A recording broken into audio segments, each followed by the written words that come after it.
I think we went to the moon. I believe that we traveled there.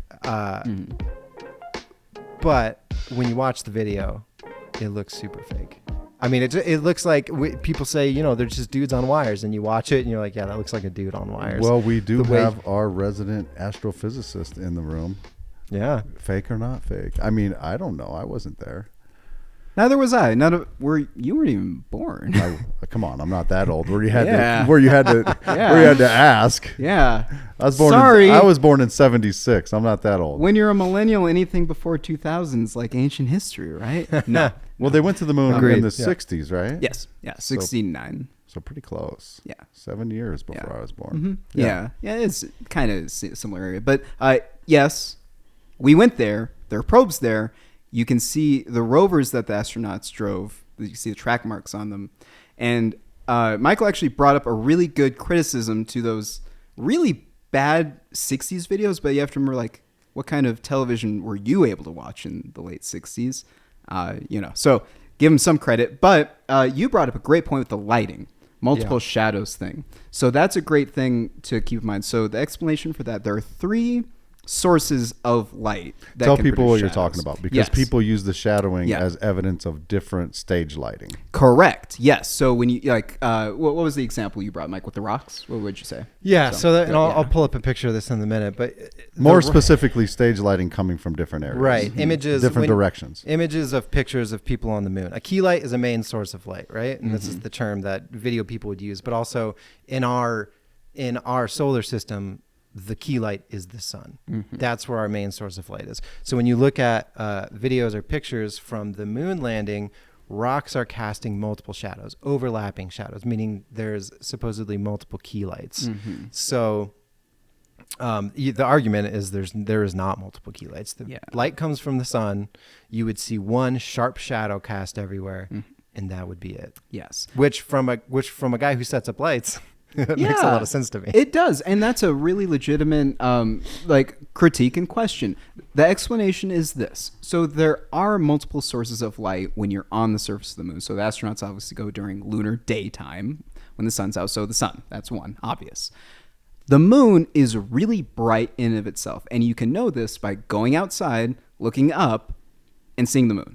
Even when it's a crescent, it's super bright. When it's a full moon, like astronomers, like a lot of us, if you don't study the moon, or if you're not talking to the general public about astronomy, we hate full moons. They suck because it's light pollution because they're so bright. It's so bright. So the light reflected off the moon's surface can also, depending on if there are mountains or hills or craters, that can reflect some light. And then the third primary source of light on the lunar surface, us, the Earth. The Earth is bright and reflects light the same way that the moon does. And any light from the sun, Earth light, can actually be reflected as shadows from the moon. And it's not that far-fetched if you've walked outside at nighttime and cars have driven past you and you've watched your shadow.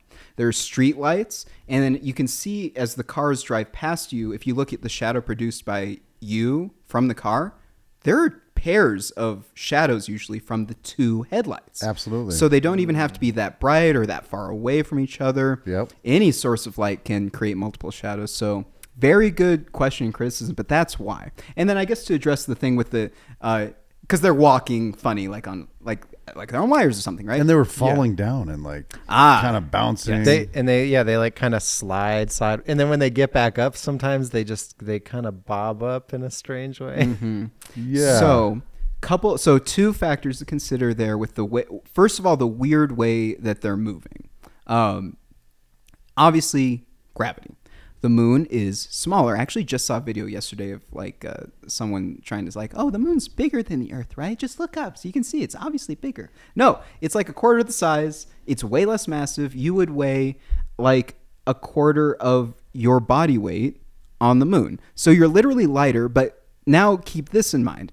You're used to carrying your weight around. So you are used to having enough muscle and density to walk around normally. And all of a sudden, it's like you don't even have anything to move. So it's like you jump and all of a sudden you're 5 feet in the air. Like you just lift off.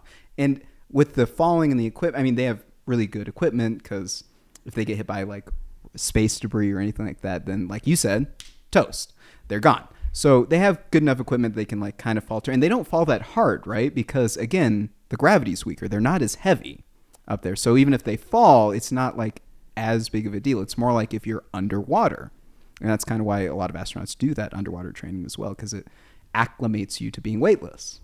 Simulates kind of the similar movements. Yep, exactly. Yeah, when I seen those videos of them falling, I was like, man, they're gonna like That's crack scary. their glass and or puncture their suit, and I'm like, they're dead.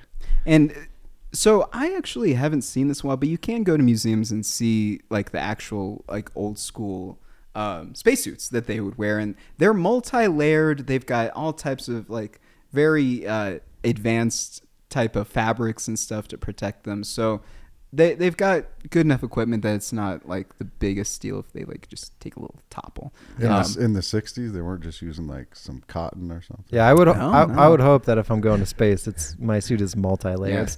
But to be fair, think also about the first people that did submarine diving. You know those old-fashioned submarine suits where you had to have with the hose. Yeah, that sucked. That was bad equipment, but people lived. They survived. People died too, and they died, and the equipment got better. But people, usually it's hard enough to get into space in the first place that the equipment, if you can get off Earth and survive, then usually anything like nearby is like humans keep plugging away and figuring things out.